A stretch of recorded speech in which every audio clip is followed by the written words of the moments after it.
अनंत कोटि ब्रह्मांड नायक राजाधिराज सच्चिदानंद सद्गुरु श्री ब्रह्म चैतन्य महाराज की जय।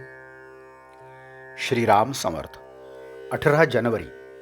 नाम स्मरण निष्ठा से करना चाहिए। नाम स्मरण निष्ठा से करने का मतलब क्या है? इसका मतलब है अपने गुरु ने या जिसके बारे में हमारी पूज्य भावना है ऐसे व्यक्ति ने कहा है, इसलिए नाम स्मरण करना। इस ढंग से नाम स्मरण करने पर मन में कोई संदेह नहीं पैदा होता। मन की इस प्रकार संदेह न निर्माण होने की स्थिति बहुत दुर्लभ है, किंतु बड़े भाग्य की भी है। निष्ठा से नाम स्मरण करना यानी निशंक होकर नाम स्मरण करना। शंकाएं या संदेह अनेक प्रकार के होते हैं। नाम स्मरण करते समय कई प्रकार की शंकाएं मन में निर्माण होती हैं। जैसे नाम स्मरण करते समय यदि भगवान की ओर ध्यान नहीं होगा तो उसका कोई उपयोग होता ही या नहीं।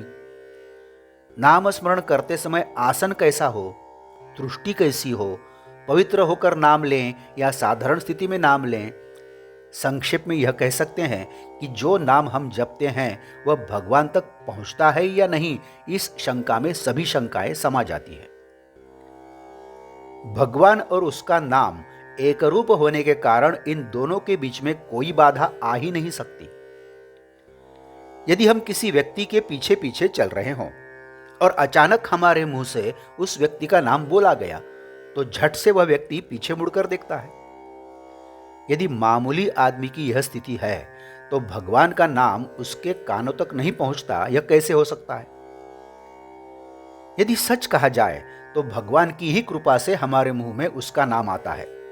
उसी की कृपा से हम उसका नाम स्मरण करते हैं। ऐसी स्थिति में भगवान तक नाम पहुंचता है या नहीं, यह शंका बचेगी ही नहीं। मान लो कि दो व्यक्ति भोजन कर रहे हैं।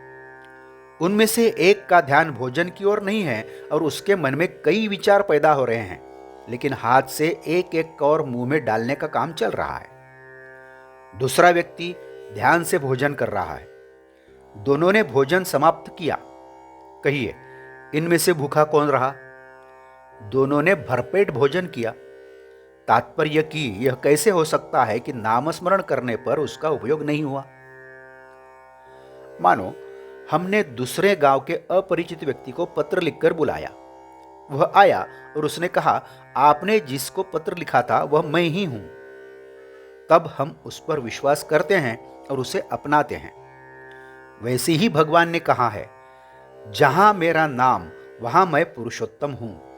तब इस कथन पर विश्वास कर नाम स्मरण करना चाहिए और उसी में उसे देखना चाहिए।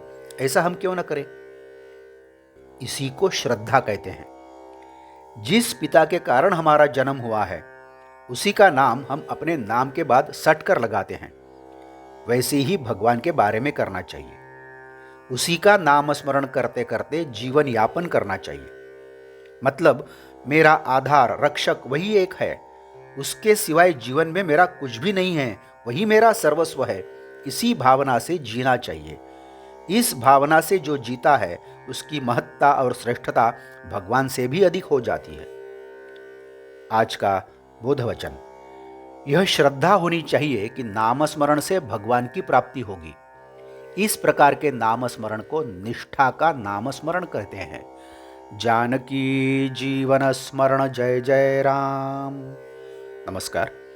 मराठी और हिंदी में श्री महाराज की प्रवचन आप हर रोज सुन रहे हैं, लेकिन आपसे विनती है कि कृपया चैनल को भेंट देकर प्लेलिस्ट देखिए। प्लेलिस्ट के जरिए आप कोई भी प्रवचन अपनी सुविधा के अनुसार सुन सकते हैं। मैं फिर से एक बार आपसे कहना चाहूँगा, यदि आपने अभी तक चैनल सब्सक्राइब नहीं किया है तो कृपया सब्सक्राइब करिए, लाइक करिए, शेयर करिए, कमेंट्स दें, बेल आइकन दबाना मत भूलिए। धन्यवाद। जय जय श्री राम।